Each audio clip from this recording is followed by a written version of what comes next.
Hello everyone, Daniel here from the Next Issue Podcast. On today's video, we'll be doing a review for Into the Unbeing #1. This is a new book from Dark Horse Comics. Let's take a look at the creative team before we get into this book, and look at that gnarly cover. Oh my god.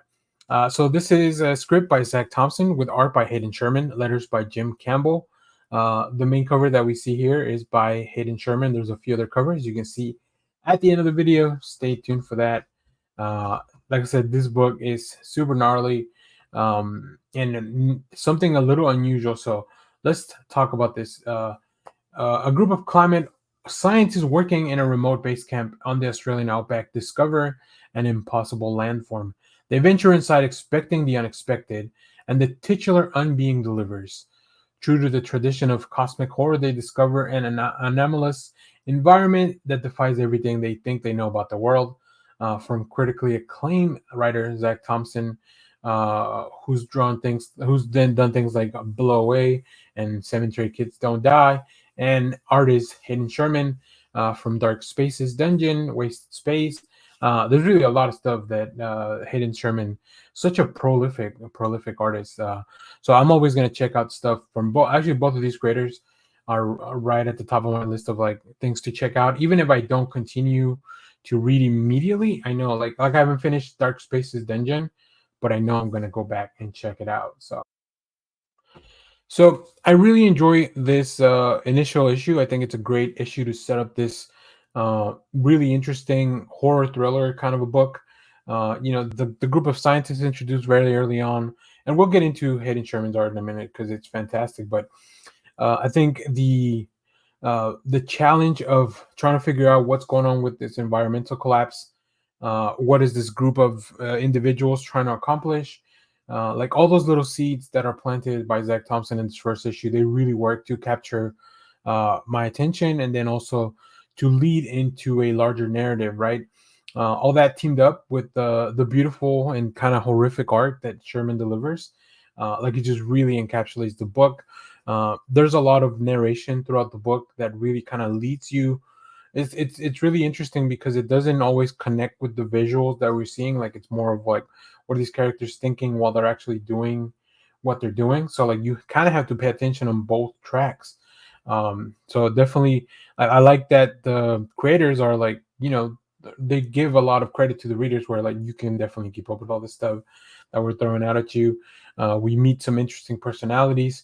I think this is a really fun debut issue that, if you're a fan of things like The Thing or Alien, where now obviously this isn't exactly that, but it has some of those same vibes where there's a group of individuals trying to work for a common goal, and then things start going awry. And then, like I said, Hayden Sherman is just amazingly beautiful, horrific art. Let's take a look at the art here so you can see some of the previews here. And as you can see, just Hayden Sherman, I love the color palette. Obviously, this all comes from the tint from the fire here, as we see. And it's just like the foliage, the trees, the framing, everything around the trees too. Like it's just it raises the atmosphere and the tension that it's really unbelievable. Like it just, I could look at some of these pages for a long time, and I did while I was reading this. Now we head back to kind of like the place where they are a little bit more safe, the base of operations, and we're introduced to a lot of these characters. You get your typical, like, here's this panel with this person and this is what they do, right?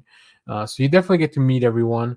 I really like the Hayden Sherman's character designs as well. They look a little like longer than normal people. I don't know, there's something that's a little askew to them, but I appreciate that aesthetic. It really works for this issue. So yeah, I really enjoyed this issue. I highly recommend it to anybody that's looking to do something fun, and also kind of like horrifying in a way. If that's your jam, I think you'll enjoy it.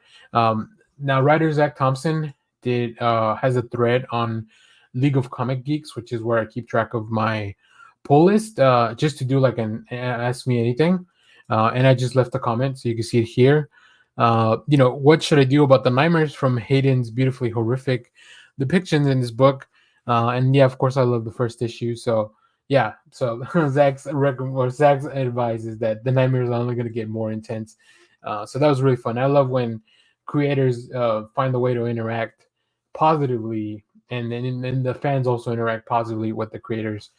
So yeah, highly recommend this book. Make sure to check it out. Dark Horse has been doing some really fun creator-owned stuff outside of just their licensed stuff like Hellboy and stuff like that. So I'm glad to see books like this. I'll show you the covers at the end of the video, so stay tuned for that. But if you have read this, let me know what you thought about it down in the comments. And as always, thank you for watching, everyone. Remember to share, like, subscribe, hit the bell so you know when we go live. That is most Saturdays, 10 a.m. Central Standard Time. Stay tuned. We have more comic reviews, trailer reactions, TV recaps, all that fun stuff here in the channel. Thanks for watching, everyone. Bye bye.